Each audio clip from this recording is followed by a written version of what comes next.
Hi, everybody, and welcome to episode 9 of Right in Front of My Face, the podcast that talks about big things happening right in front of us. I am your host, Shannon Hull.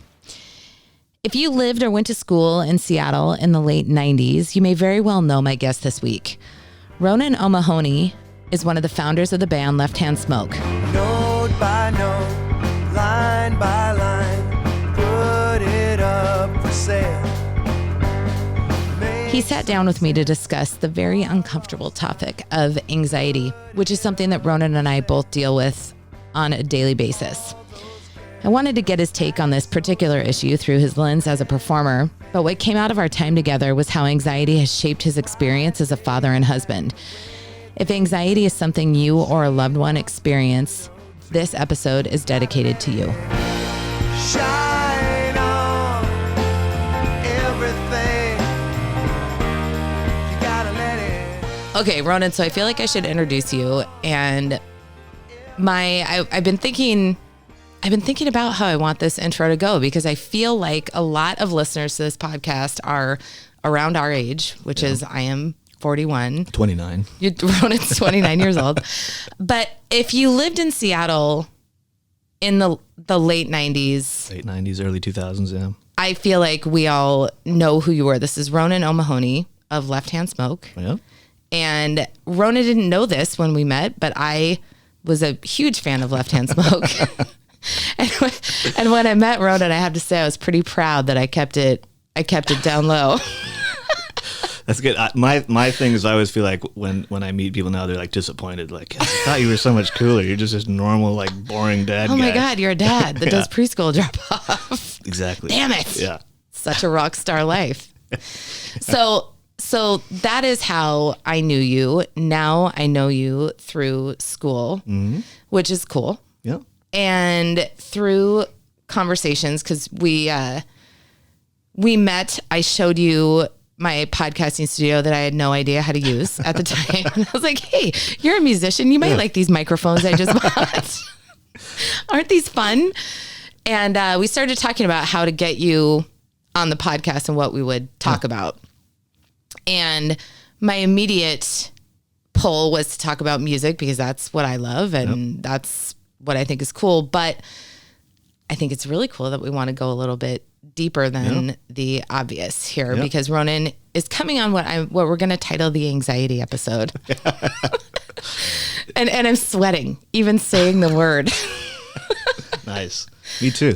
Ronan and I have bonded over our common affliction, which is anxiety. But what intrigued me is not only how you figured out how to be a performer and get through the anxiety of that, but the backstory of kind of how you realized you had it a little later on in life.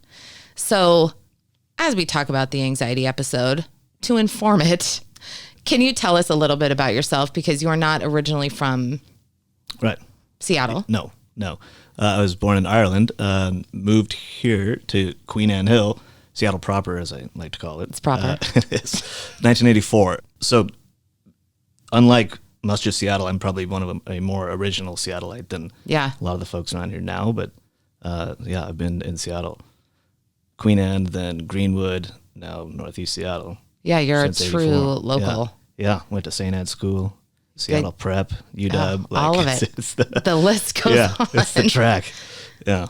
Yeah, I'm like a pseudo Seattleite. I'm from Portland, but I am Catholic school track also. Seattle South? Right? It's South Seattle. South Seattle, Portland, Oregon. And then went to school at Santa Clara. Oh, okay. So met a whole bunch of Seattleites from Seattle Prep there, and then moved up. But my family had moved to Seattle between my freshman and sophomore years at Santa Clara. So I had some really good friends that went to UW. Yep. And that is how I discovered, I didn't discover Left Hand Smoke. I got to go to shows at the Fidelts and at the Allen Thistle. The good old days, the glory days. Exactly. Yeah. So I've been here 20 years, but you're... Yeah. Well, I actually was going to go to Santa Clara. Like, my whole plan was, was Santa Clara. Yeah. I had gone down. My dad was living in Santa Cruz at the time. Okay. So I went down my senior year to go visit the school and thought, yeah, this seems cool. You're like, was a pretty common path. Like, but Colombo's already here. Right? Colombo had already played it. Yeah, pretty much. No, the day I got accepted into UW was the day I was going to write my essay for Santa Clara. And then I was just like, why write the essay? It kind of was that. Yeah. I mean, there's a little more to it. Like I had a sister who was born my senior year. Okay. Which was a nice family surprise. And so I was like, I should probably stick around too. You know? Yeah. But I think the sort of laziness of not doing the essay was also a big contributing factor. Okay. So you didn't have anxiety at that point? Looking back, I think there was many things that probably attributed to those, sort of lazy habits as a high schooler. That's kind of how I ended up staying at UW, and a bunch of my friends, and one friend in particular was like, "I'm going to UW, dude, and I'm gonna be in a frat." And I was like, "What's a frat?" And he was like, because I was like, "Let's have a dorm room together, and you can like bring my weight set from my basement, that'd be cool." And he's like, "What are you talking about? We're gonna join the Greek system." And I was like, "What is that?" I think I'd seen like Revenge of the Nerds, and that was all I knew, or like Animal House. Yeah, and that's probably how he described it to me too. I was like, "Cool, okay." So you were in. Yeah, I was straight into the Greek system at UW. Okay. What were you? I was at Sig Up. Can you say that? Yeah, Sigma Phi Epsilon. Oh, my brother was a Sig Up. At UW? At U of O. Oh, okay. He's a little bit older than you, but... Yeah. Oh, that's awesome. So, in hindsight, it was great. I still have some of my best friends that I'm friends with now from the house then. But for the band, it was amazing because you're sort of in this little microcosm. Yeah. And if one thing catches on, like in any of them, it spreads to all the others, and suddenly you have an audience. So... it played a huge contributing factor for us. Well, especially, this was before the internet. It was before the internet. Yeah. So our social media was say. literally like me going from house to house putting up posters. Totally. I worked for a record label in college, and it was literally stapling signs to poles in Berkeley. Yeah. Like with my little staple gun. I had it in my car with stacks of posters. That was me. For Dido. Dido, nice. Yeah. She was cool. She was. Yeah. Okay, so you form your band. 97 is when we first started. 98 released our first album. It took off pretty quick from there. Yeah. But so there was a station called The Mountain. Remember the? I do. 1037. 1037. This, again, pre-social media, like early internet and early sort of early radio presence on the internet. So they had a chat room. And I would just like make up different personas and just hammer their chat room. I just remember chat rooms. Right? So they had a chat room, but it was like heavily monitored, and the DJs would engage on the chat room as well. And so I would like make up different personas and play the long game on it. You were the original catfish. I totally You son of a bitch. I played the long game though. Like I got in and yeah, I would start like kind of getting to know people on there, and I'd just talk about random stuff, and then I'd start to like slip in little comments about the band after a while. No way. And then at the same time, our manager was like hammering, from the front door. But we started to like fill some rooms, and then people from the station started to come down, or other listeners would come down and then they'd get in the chat room and be like, "Oh yeah, I went to go check that band out. That guy's right." And then the DJ started to like pay attention, and they started playing us. Yeah. Yeah. Yeah. You guys were big. Now, weren't you one of the only local bands to sell out the Showbox? There was another band at the time, Mocktube. Remember those guys? Mm-hmm. So Reggie Watts, who's now yes. Yeah, Reggie Watts is the music director, musical conductor guy for James Corden. Yes. So he was the lead singer of that band at the time. The band Willis, who later became the Actual Tigers. Wow. But they were this also... is taking it back. Right? Yes, they were. Way back. So they were before us. They were selling it out around that same time as well. But yeah. So you're cool with performing this whole time. You're doing fine. Yeah. Life is good. Yeah. But I was always like the rhythm guy. Okay. So, and actually, no, as I go back and look, I remember like our first few shows, I just like stand there like frozen. And there's video where I'm just like, don't move at all. And I remember the managers of these clubs that we'd play would be like, "Hey, dude, you got to like at least pretend you're not like scared shitless up there, And part of it was I didn't really know. Like, you don't really realize, at least I didn't, that like people are actually watching you. Right. And they're like intently watching. Right. Well, you hope they are anyway, if you're any good. But I go back and watch like videos of our first few shows, and I'm just like frozen to the like nails in my feet. And so, some of the guys' moms or something would be like, "Hey, you gotta like move around, have some fun, smile a little bit." And move your arms and go watch some video of like Keith Richards. It's supposed to be fun, right? Yeah. But part of that too is just getting comfortable with like your surroundings up there and understanding like if I turn this up and what happens there and yeah, I mean there's a lot to know. Like there is a lot to know. Yeah. And you guys were, I mean, relatively new still. Yeah. As this whole thing is happening. So I would think. Well, what's amazing, so I grew up with the singer and the lead guitar player. Right. But as I think about it now, we didn't have the lead guitar player in the band until a few months, like a good few months in, maybe 6 months in or so. So it was just me, lead guitar, singer, drummer, bass player. Okay. So 4 of us. And I wasn't the most accomplished guitar player at the time. And so, I'd get nervous about stuff. And like, if I'm just kind of hanging back playing rhythm, it was fine. Once it's like, all right, now go play a solo, I'd be like, oh God. Oh God, right? Everyone's looking. Right? So, I was aware of that. And then when the other guy came on board, who's the singer's older brother, he's like the best guitar player I've ever seen. And so I was like, oh, okay, my job's way easier now. I can kind of hang back and like focus on a little bit more of the performance rather than like what if I fuck this note up? Right? And so that made it easy. Like a lot of pressure came off. Yeah. And being like the rhythm guy, not everybody knows what you do. Right. And a lot of people are like, yeah, I don't know, I couldn't even hear you, but it looks like you guys are having fun up there. Looks like you had a blast. Yeah. And so through my 17 Bud Lights. Right. But like over time, I started to realize like there's a role that you can play as sort of an entertainer. And I wrote a lot of the stuff too. So the contribution came through that. Right. And yeah, I mean, I'd like to think that people could hear what I was doing, but I don't know if they could, because even if you watch like some big band now, you're like, I don't really know you can't separate what that one dude's doing versus sound, that guy. As an aside, my favorite like backhanded compliment about that was years later we played a show with Maroon 5. It was like one of our big first like opening slots, and backstage after the show we're like hanging out, and the guitar player and the keyboard player from Maroon 5 are like standing there, and they come over like, hey man, you guys were great, that was cool, I liked your set. And the guitar player looks at me and he goes, yeah, I couldn't really tell what you were doing, but man, that other guy was awesome. And I'm like, oh my God. That like sums it up right there, But cool. I'm glad you liked the band. The collective. The collective sound seemed to make an impact on you. You're like, that was so good. Yeah. And then it sucked right when you said that. Yeah. Well, I mean, I can't relate on the level that you're at, but I've told you this before, but I was a pianist. Yeah. And I was so crippled with fear of performing anything. I refused to ever play a recital in front of people ever. Yeah.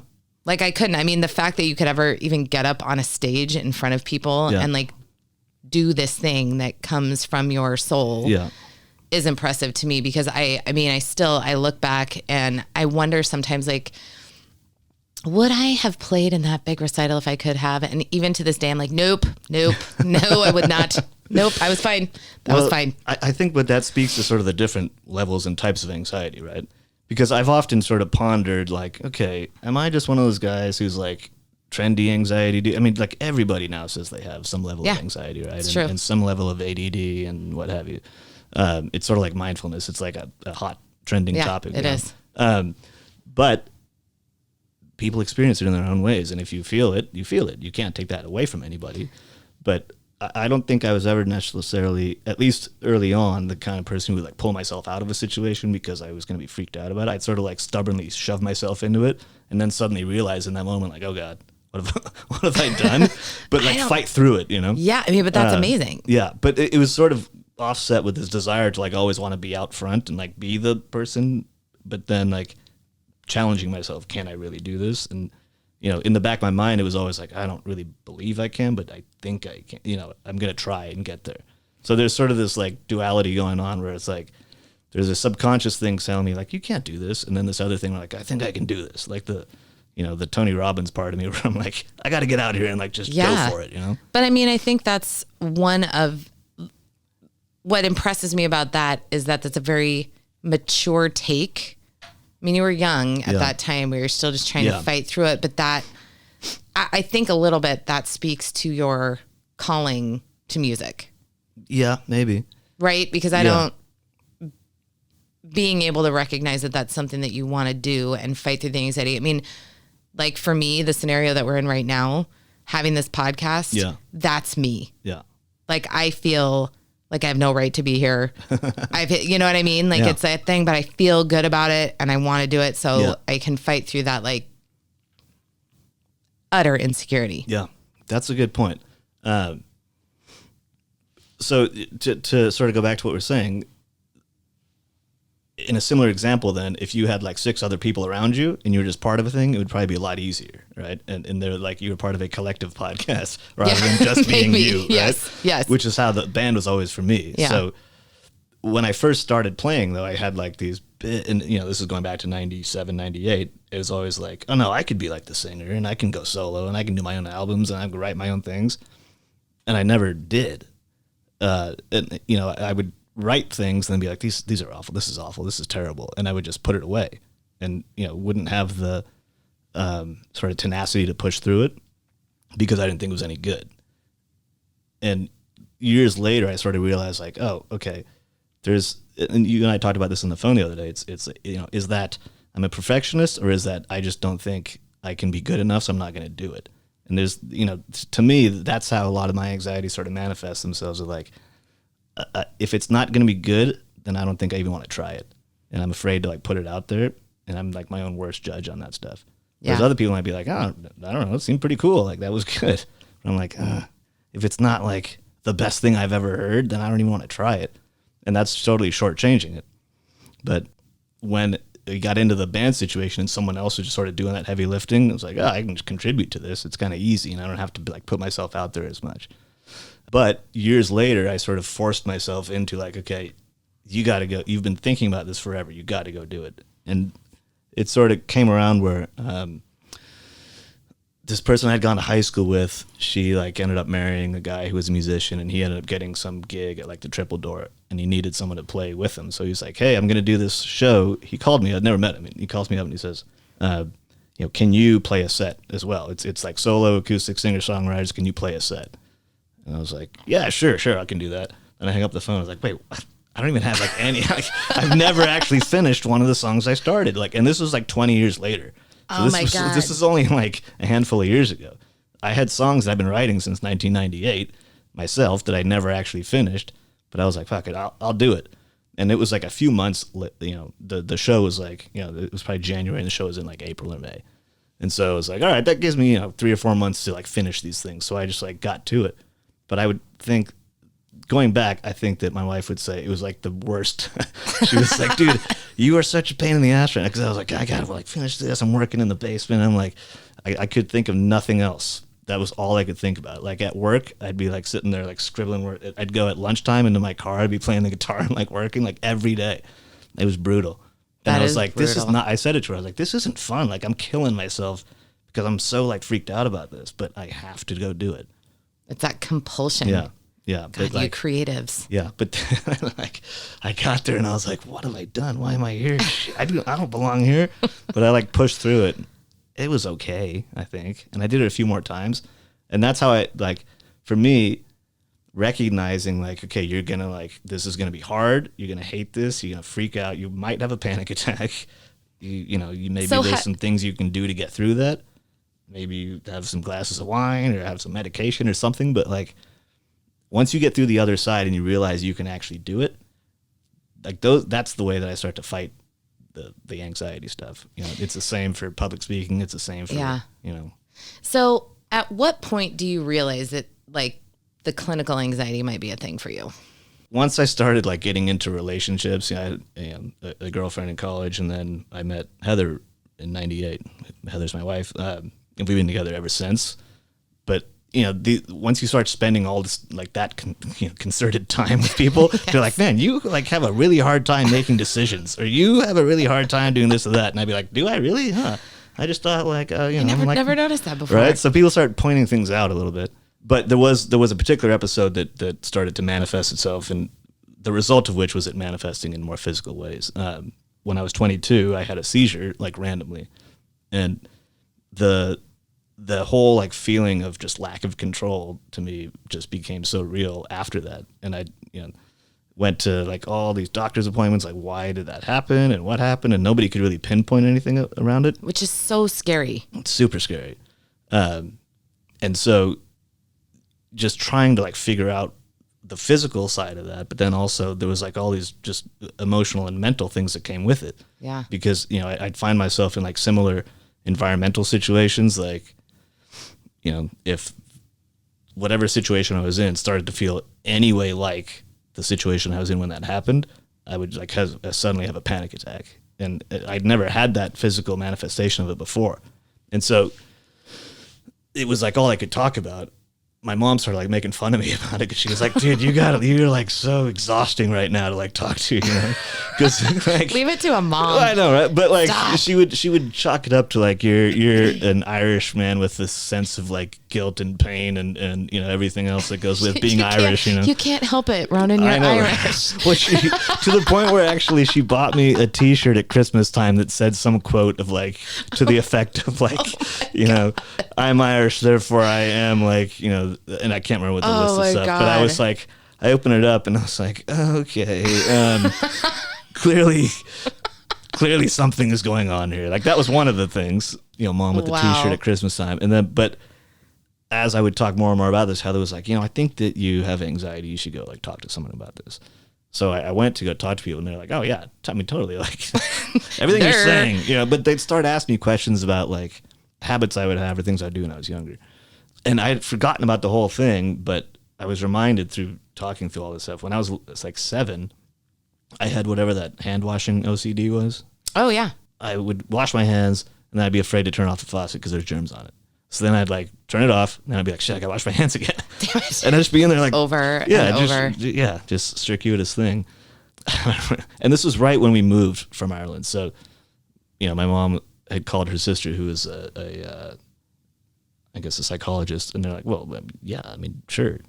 It's interesting. So you were 22 and you had your seizure, and then did your panic attack started after that? Yeah. So I was 20. I want to say I was 26 when I had my first panic attack. Yeah. And it was in Macy's downtown, and I had to travel for work, and I had to go to LA. Yeah. And I was always I used to have anxiety dreams really bad, and my anxiety dream in my early 20s, without fail, was that I had to be somewhere in 20 minutes. I had to pack my suitcase, and I would go into my closet, and none of my clothes would fit. Like that was my thing. I would put on a jacket, and it would like hit the floor. It was too big. Like it was like I was wearing like oversized dad clothes. I would have these dreams, and I would have dreams that my teeth fell out. And like, I had them all the time. And I was standing in Macy's trying to find something to wear for a work trip. And I mean, it came out of nowhere. And all of a sudden I couldn't breathe, and I felt my chest tightening. I dropped my stuff and walked out of Macy's because I was like, what is happening? Like I have to get air, and I just got to get out of here. Like this is clearly not where I need to be. Like I'm freaking out. But even at that time, I didn't really consider it clinical. Yeah, I mean, the for a long time after I was trying to figure out like why did I have the seizure, and what are these things that are happening afterwards? You know, like one doctor was like, "Oh, you probably have agoraphobia," and I was like, "What's that?" And he's like, "You know, it's a fear of like being in public places with a lot of people around." I was like, "Okay, I don't think I have that just based on what I do." Right, but, pretty sure that's like, not it. I guess it happens when I'm in public places, so, but I don't think that's what it is. But he was like, well, you should look into that. And I'm like, well, that's why I'm here. Yeah, you know? I thought that was your job. So it was little things like that where nobody sort of pinpointed it quite yet for a while until Heather finally was telling me, like saying, everything you're saying, regardless of the actual things, the way you're talking about it and the amount you're talking about and the way you're saying these things, it seems more like anxiety than anything else. Now, granted, I never figured out the physical part of the seizure, but maybe you never will. I mean, that's the really shitty part of it, isn't it? One of the things was, you know, I had like gotten up after a night that the band had played, and we had somewhat of a late night going out drinking the night before, but it wasn't like the biggest bender in the world. But then I got up and, you know, smashed a Gatorade, and just the suspicion was that blood levels just went bonkers and what have you. But as a result of that, I had, you know, spent a lot of time sort of focusing on that. And the doctors are like, oh, well, maybe you're like hyperglycemic, which basically means like your blood, you get low, your blood sugar goes low, you're not like diabetic. So I got tested for all that stuff. And then, you start to have these physical manifestations. So for the longest time, I was convinced that's what it was. Where it's like, if I hadn't eaten, if I like didn't get the right amount of protein or whatever, like I was sort of making stuff up, like maybe I didn't have enough carbs or whatever. Yeah. And, but Heather could tell, like we'd be somewhere and she started just bringing snacks around for me. We'd be somewhere and I would, suddenly couldn't make eye contact and I'd start fidgeting and, all sort of the typical things of like, okay, this guy's like freaking out. Or I'd start like just rubbing my neck and just, getting really antsy. And she'd be like, you need to eat something. And I usually would and it would go away. But then I was sort of like, I don't know if that's really the thing either, because I might just be thinking all that. And then I might think I just gave myself a solution. Cycle though, right? Exactly. Like it's just that spin. Yeah. Now, to be fair, whether it was a result of that or whether it was just, one of those, I've heard in the past, every 7 years your body sort of changes, and I was sort of right around that time, like maybe I was getting sort of like that and I needed to have a little more sustenance on a more regular basis. I don't know, but that seemed to work for a little while, like trying to manage it that way. But it didn't quite sort of eradicate just the fear part of it. I was always like afraid that something was going to happen similar to that. And that was always like that, even to this day, like my panic attacks sort of manifest themselves and like I'll be in a situation where I'll just be out of control. Like, I'll be public speaking and something will happen and it'll happen in front of all these people and I can't do anything about it. And that's sort of like my biggest panic attack style fear. Yeah.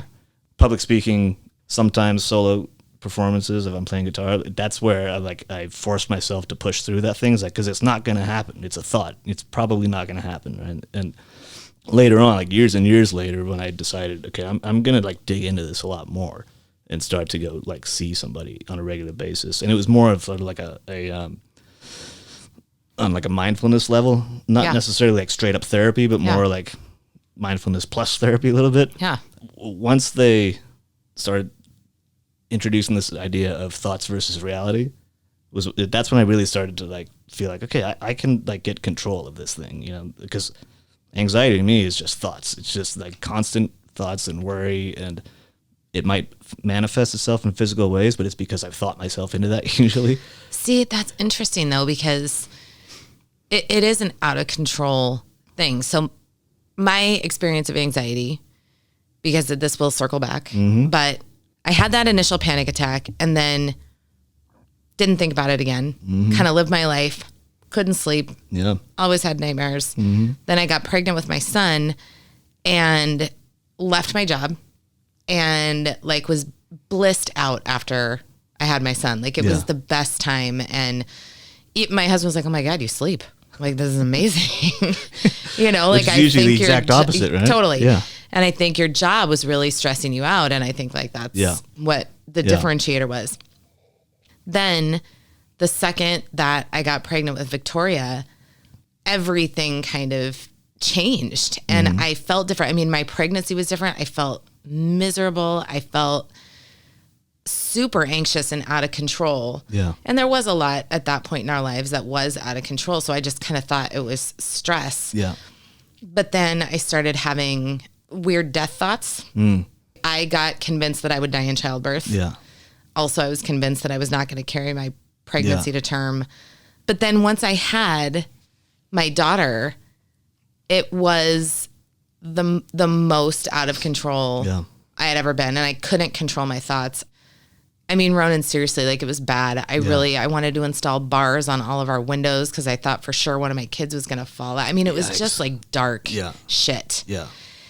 And so after about 3 months, my husband had like 2 weeks off after she was born. And then he left and it was me and Cricket. And a lot of moms handle that great. Yeah. And I should have handled that great too. Like had I been myself, but I was like not right. Like I couldn't talk without crying. And then you kind of isolate yourself more, which does not help. Yeah. And so finally I realized like I'm not well. And I went in to see a psychiatrist and they were like, oh yeah. Yep, for sure. Were they from Minnesota? Like, oh yeah. That's what you have. So here's a question that like, and how do you separate, because I've read your articles, like how do you separate the postpartum depression part from just general anxiety that you may have always had? I don't think you can necessarily, right? Like I don't think anyone knows that. Like I'm not a doctor, but I think something in your chemistry changes. Yeah. Right? With your hormones, whatever. Yeah. And like the way the psychiatrist framed it to me, she's like, this is a solvable problem, but for sure you need medication. Yeah. Like it's like having strep throat. Like you need to balance yourself out, and then we can kind of handle it. But she's like, you're a new mom. The talk therapy probably, like, you sound like you have a pretty good handle on your self-awareness, which is why you're here. Yeah. So we're going to give you some Zoloft and see if that helps. And so I think at that point I was so desperate to feel better. Like I'm trying to describe the feeling. I mean, when you try to describe it, it's really hard. Like I get felt. It. Yeah. I mean, I shouldn't say that. I think the postpartum thing, I think, is a depression on a level that it most wasn't people depression understand. for me. It's different. Oh, okay. It was postpartum anxiety. I mean, it's a thing. They're married, right? Yeah. Anxiety and depression, but Totally. they manifest in such different ways for everybody. But but it's like that. Like I would find myself sweating in my pantry, organizing my cupboards, crying. Yeah. And it's like you like pull your head up and you're like, what the fuck? Yes. Well, I don't think people do this, nor I don't think this is normal. I think that's the key, is like realizing like, oh, this isn't normal. Right. Because I think for people that have just sort of been that way all their life, they normalize it. Like, no, this is just how I am. Well, or like, this is just, but then you realize like, oh, it doesn't have to be that way. It doesn't have to be that way. Yeah. And I think something you said resonated with me too, where you're like, looking back, I can kind of see that. Yeah. And now looking back, I'm like, oh, this whole time I thought maybe I was just an overachiever, but I really think that this has been my MO all along. Yeah.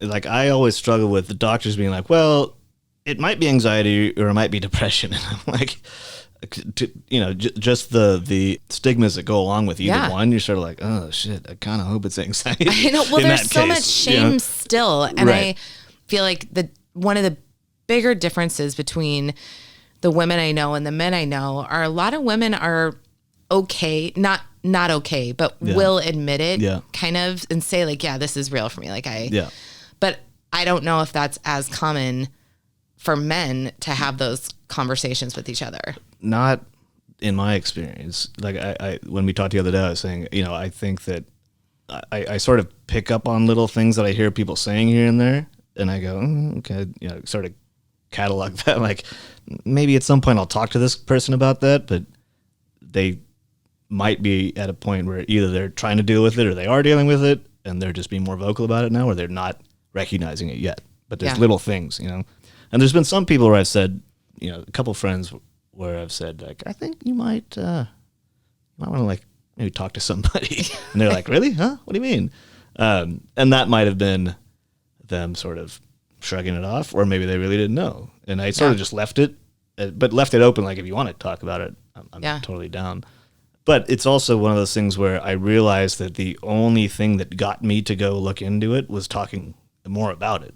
Like, and frankly, just with my wife, who's still the only person I really talk to much about it. But the more I talked about it, the more I was like, okay, it's being validated. Like somebody is validating for me that there is something that I should go look into. Yeah. And when I did go and sort of get, quote unquote, tested for this thing, they were like, oh yeah, dude, like we should have been talking to you for a while. But again, the challenge with it, I think, is there's, in some cases it is like totally black and white. In others, it's just a mishmash of gray area where they're like, well, it might be depression, and frankly, your history speaks to depression. And I mean, my mom was the oldest at 10, and just about all of them have dealt with some level of depression in an ongoing basis. Anxiety is rampant in that family, but so is alcoholism. Right. And those things tend to be pretty linked. Yep. But then they're like, well, ADD also is like, it also manifests itself in kind of the same way sometimes, certainly with anxiety. Yeah. And so they're like, you might want to look into that too. And I'm like, well, should I just like hit for the cycle here? Like, I feel like I could take any medication you hand me right now and it might help. But, early on, I kind of went down like the depression path and like did a few cycles of the meds on that. And, it's and I'm sure you recognize this, it's like a quick up after it gets into the system. And you're like, oh, okay, I feel normal again. I feel like I can, get out of bed and not be like, today's going to suck. But then after a while, it's just like, felt like a zombie. It's like, I don't feel up or down. I just I'm just kind of going through the motions. Yep. So I didn't like that. Because one of the things that I had often talked about once I started really like digging into this was that desire to be like really motivated versus, I should say really motivated, which is often kind of spurned by anxious thoughts, right? God, what you're saying right now is really resonating.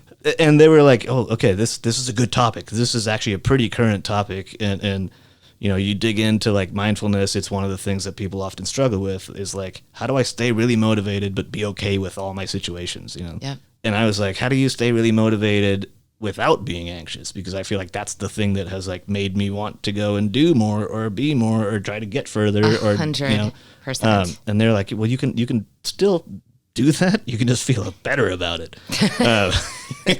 Wait, what? Yeah, right. And it's funny. I still joke to this day. Like I work in advertising. I'm like, you have to be a certain level of anxious to like even want to do that job because it's totally deadline driven. You're like freaking out all the time. You gotta like that was amp my yourself, right. That was your case, job.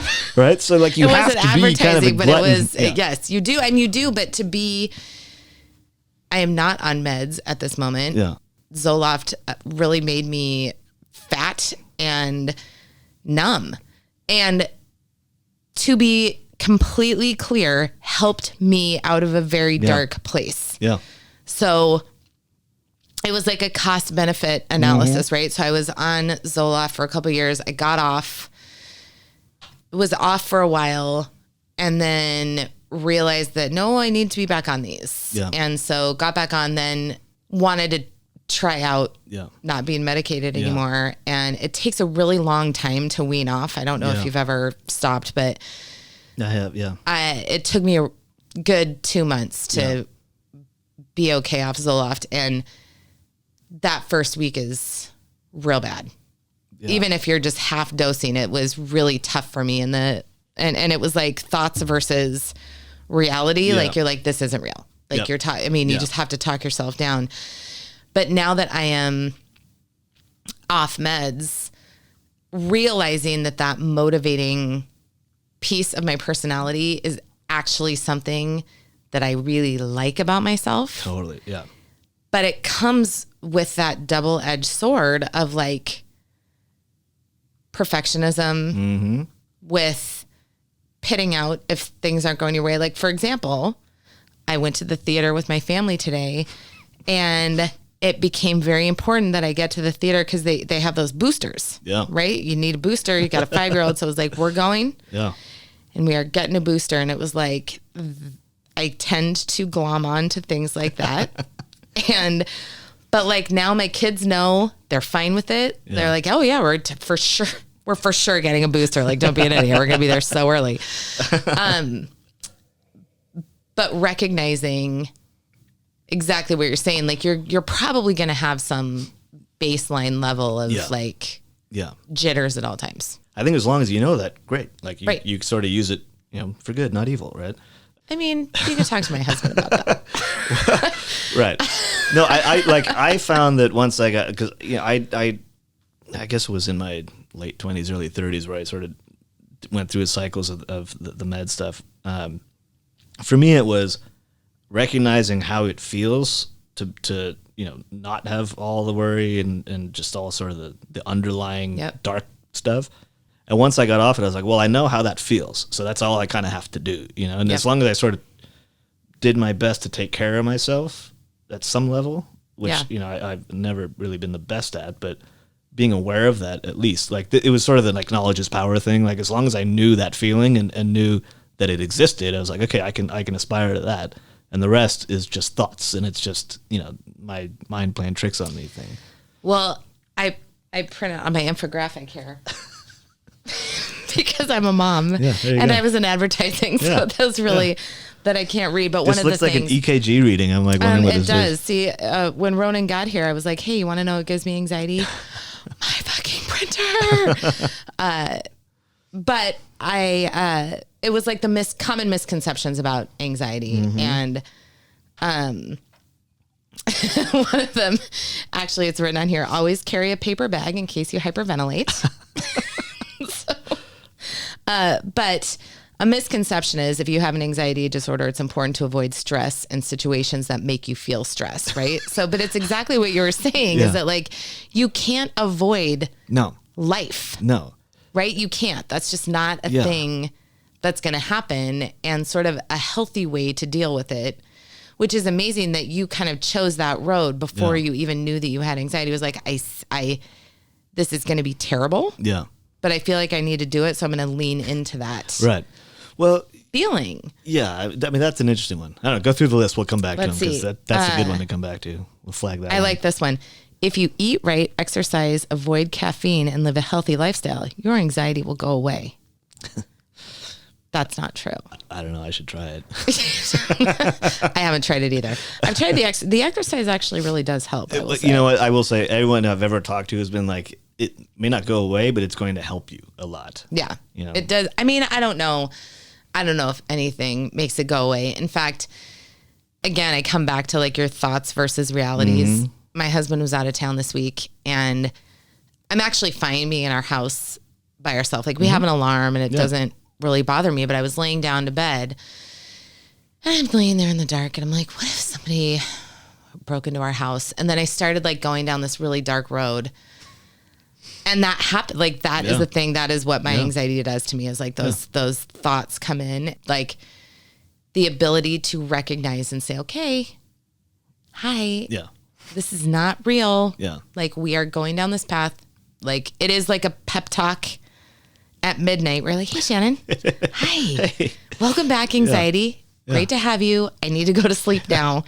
You know, we're fine. I set the alarm. We're going to be okay. Yeah. Like, there you are, old friend. Oh, welcome. And it's easy to say that. It's hard in the moment to be like, okay, that's a thought. But you can sit there and write it down, you know? Yeah. And I will say this with the full knowledge that like I probably never do this myself, but I've been told as long as I know there are things, it helps me too. But getting up and like writing that stuff down, it just sort of gets it out and flushes the brain a little bit. Obviously, the like yoga breathing thing helps me a lot. Yeah, I me think too. It helps a lot of people, right? And it just sort of like turns a lot of that cycle off. I will say, like, I will get out of bed and like do a lap around my room and be like, come on. Yeah. For me, I will say that, going back to sort of the beginning of this discussion, music has always been a thing that has helped me a lot.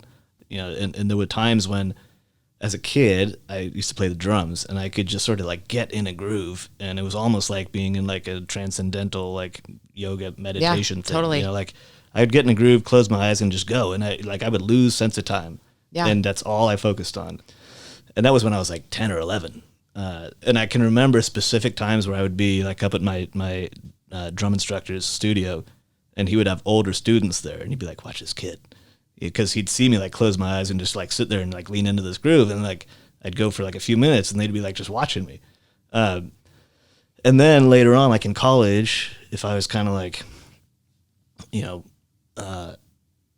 having just worrying thoughts or whatever, I would just pick up the guitar and just play for hours, and it would just sort of like melt away because I was focused. Like it just took everything else that was going on in my head and just put it into this one thing.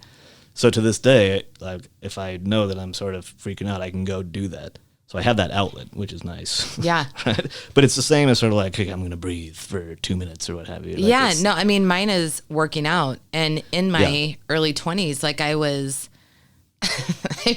again, looking back on it now, I would do 2 a day spinning classes. Yeah.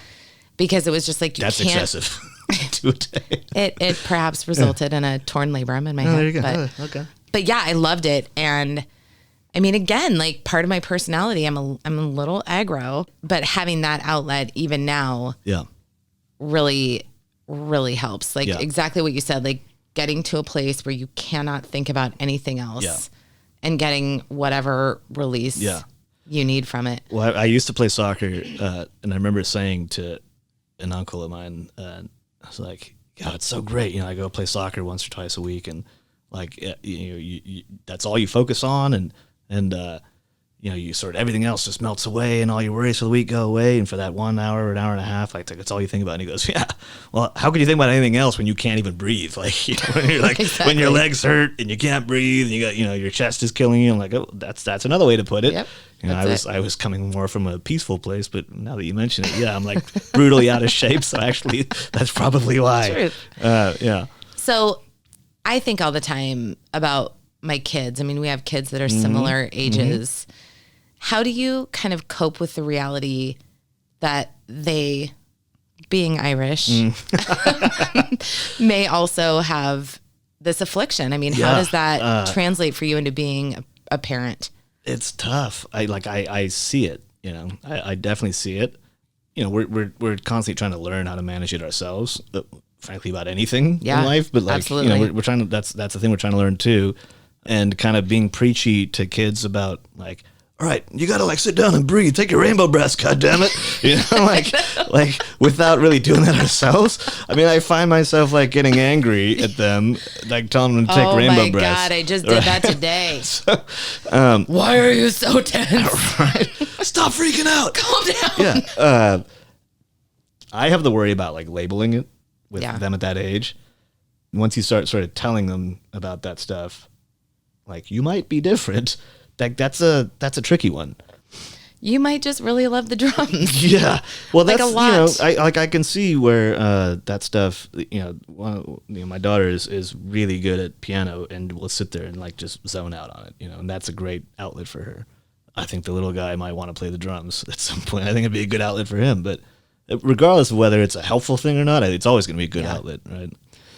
But yeah, you know, there's the cycle of like guilt that like, oh gosh, and like because of me, they might have this thing. But then it's like that doesn't help. You know, I don't know. There will have to be a discussion at some point of probably like, all right, look, you might start to feel these things, and you might be different than other kids and manage it other ways. I mean, any kind of, mental illness is a category of what this is, right? Yeah. So it's a mental health issue. And I can say, like, I have been to a very dark place that I did not know that I myself could have. Like, I've always been a pretty happy, really driven person. Yeah. And so to get thrown that roadblock like you, like where you're now afraid of something that you didn't, that's potentially not real, but it's your chemistry that's different. Yeah. What I have realized in this last year of kind of getting off meds, which again, please stay on them if you need them. Totally, love it. Yeah. But for me, it was sort of a litmus test. Yeah. Also, because I think sometimes you just need to see where you're at, knowing that you can always go back on. Yeah. But one thing that I have realized in the last year is that anxiety actually is not all bad. No. Right? Like, if there's one takeaway from the anxiety episode, I can see that it is a huge part of my personality, good, bad, or indifferent. Yeah. That some parts of it I actually really like. Yeah. And I think that is one thing I want anybody listening to take away is that, you know, it, like you said, when you're on certain meds, you just feel numb and you kind of like want that edgy part of yourself back. Yeah. You know, and so it's kind of like embracing the duality of it. Yeah. Like you said, like there are going to be good days, bad days, but because you have this does not make you bad or wrong. Like there are really some good qualities that I think come with it. I think we are able to diagnose it more because we know about it. Yes. Yeah.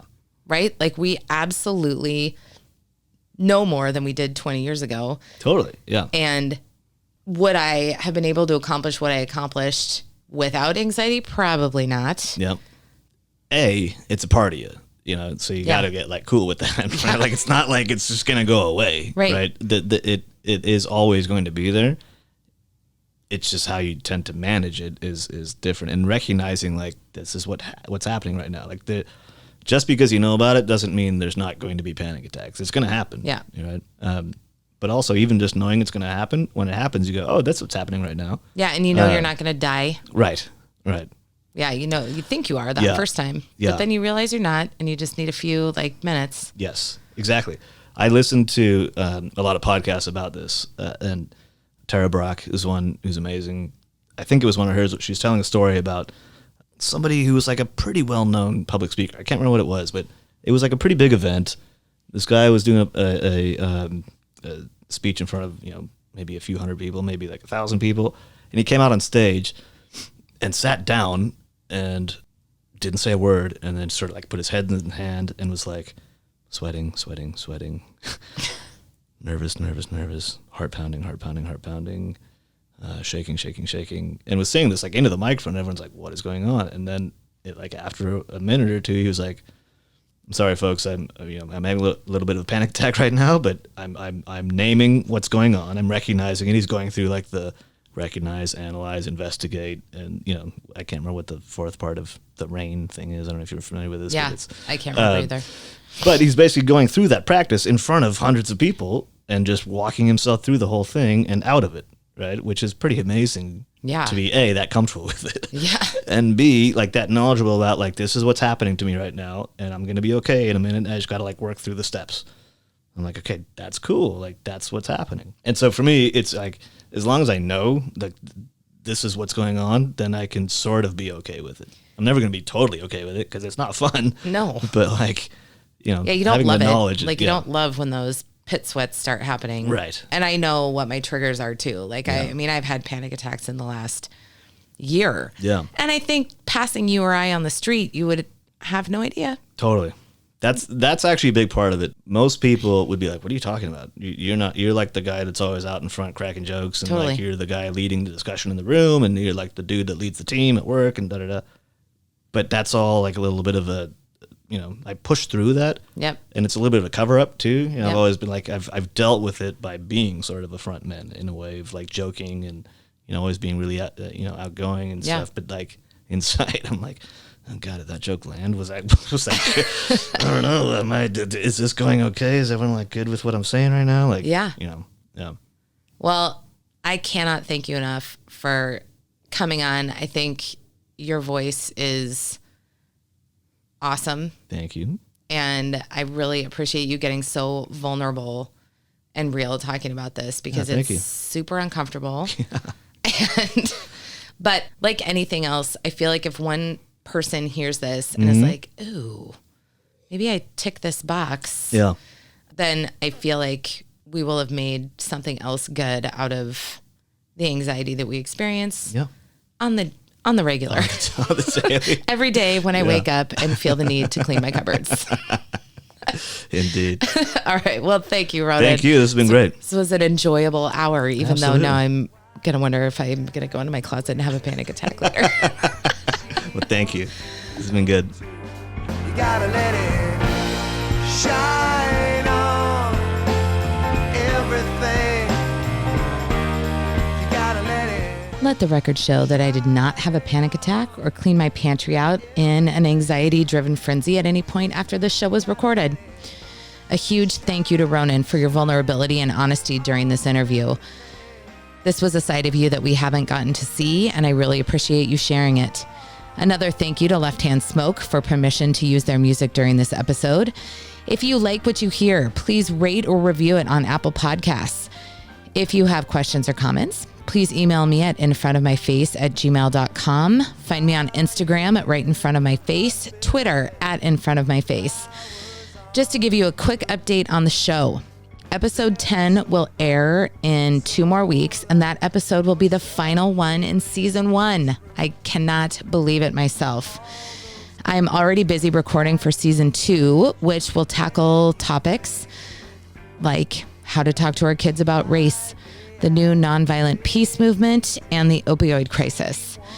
All of those are big things happening right in front of our face. Please, in the next couple of weeks, take a moment to ask somebody a deeper question. You never know what you might find.